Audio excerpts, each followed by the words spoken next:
those ribs, Nick.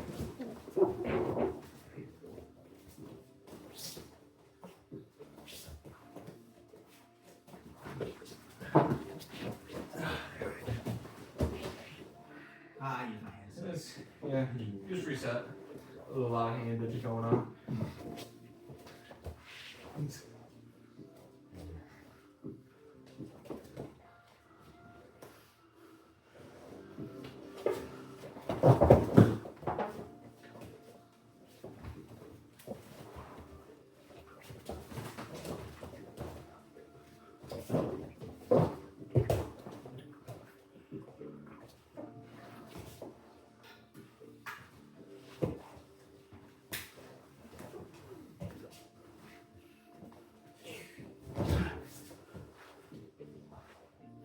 If you ever have an awkward group of training partners, this is a great way to make it effective. You have the advanced person play the guard game and they get their legs, and you get the less advanced person the opportunity to use their hands and their legs.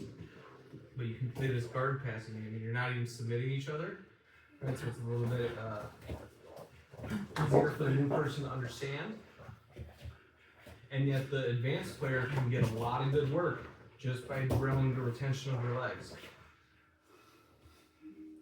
He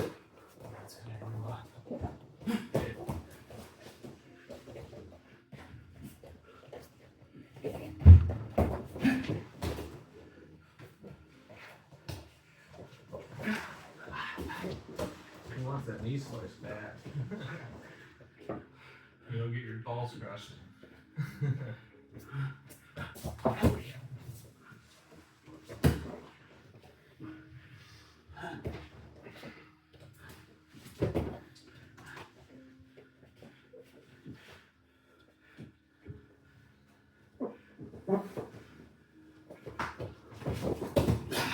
Yeah, those hands. You just swept yourself there. All right, here, let me peek in here real quick. So, one thing too, you think about when you're playing bottom side. So, you're up. Sorry, you're up, Chris. And naturally, when you start to get more exhausted, right? Your elbows, your knees start going out like this, right?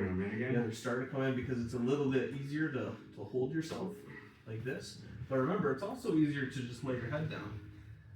You would never do that, right? Right. So you make sure that those knees, because you're turning your shins from a buckler to a great shield, right? You want the big, wide surface area shield, right? It's hard for them to pass. And when, like we said, when this comes in, right? When he torianos me over, even though my knees are in my chest, I start to really create this exposure. Versus if my legs are like this, even if when my knee hits the ground on this side, because my knees are flaring outward, it's guarding. And then one thing, and by the way, this concept took me so long to really understand. There's kind of a dilemma, right? When I say attack their feet, but don't let your legs go away from the ribs, right? It's kind of like, well, how do I manage this? One or the other almost. Right. Feels like anyway. Well, one of the issues that you can have is when we're focusing on just the legs. If you're trying to fuss with his feet from just the supine only, if he has any range against you, it's going to be really hard to reach his feet without extending yourself, right? But even when we're playing on just our feet, right? As long as I'm seated, I'm ready to guard my rib cage, because I can extend my foot out like this, and I'm a little bit faster when I move on my butt versus. Right. So if you look at this area on my ribs, when I'm seated and I'm reaching, it's still pretty guarded versus when I'm supine and I'm reaching. Right? So if you're going to start fussing with his feet from supine, you want to make sure that you're trying to shoot close to him, so that way you don't have to overextend your legs. And a good way to think about that is, Okay, so you're skipping grips. we're not even talking about hands yet. Right. Right. Okay. Well, Yeah. we're going from here to here, I'm using my arms and shoulders a little bit to get into this position. Right. And a lot of this is my shoulders and arms. So that's why I felt like I shouldn't be here. If I'm only using my legs, I should be right here. Right. But So you can when do that we from here, can okay, use I we just- can use our hands too, like so like when we're playing if I'm playing a supine guard versus a standing opponent, I can supplement my guarding my ribs by using my elbows and extending out like that. But the truth is when we're talking about power that our body possesses, it's very unbalanced between our legs and our hands. Our hands are really should be secondary.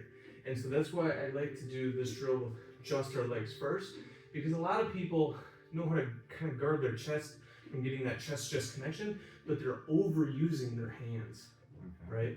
Our hands are going to be busy doing a lot of things, right?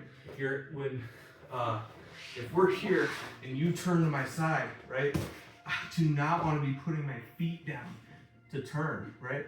Way rather have my legs up and use my hands to turn or my elbows to turn. That's a way safer option, right? And if your hands, if you're from the guard passing situation, you're going to be busy fighting their hands, right? You have to be able to use your legs, even if it's not 100%. I'm not saying to not use your hands to fight their legs, right? But you want to be able to work with all your tools at the same time. You know what I mean? And so, and most people, our hands are dexterous. We know how to use our hands, right, to move. But a lot of people don't know the feet pummeling part that you gotta manage, and that's why we're doing this version first, you know, and then we'll move on with hands later. So the supine guard gets a little awkward with no hands, right? But that's just Coming up into here felt a little awkward trying to go feet. I'm like, I need my hands. I'm at least doing it for balance, even if I'm not gripping you. Yeah, But that's fine. And you get the point of the drill, right? The goal is to pass and retain without using your hands. Are you gonna I'm use your hands? just overthinking it. Right, It's all right. so stuck in my we'll talk. But So, this is like when someone as the first introduction to guard retention, guard passing, if you put a heavy emphasis on using the legs first, right? Or else they will immediately compensate with their hands and make an issue that can be exploded. All right, oh my God.